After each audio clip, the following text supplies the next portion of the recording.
اللي منكم عم يتابع المسلسلات اللي عم تنعرض في شهر رمضان الكريم، اعطوني قيمة اخلاقية سامية مقدمة بكل هالمسلسلات سوى المصاحبة والزنا والدعارة والعهر.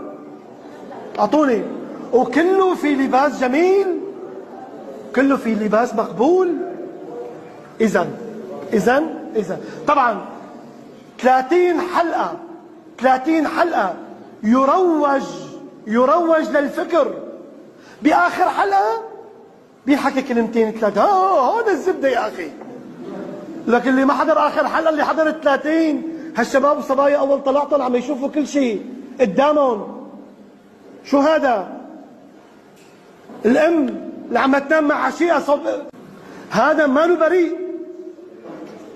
بريء، هذا زمن الارتداد اللي عم نعيشه، هذا زمن الارتداد اللي عم نعيشه.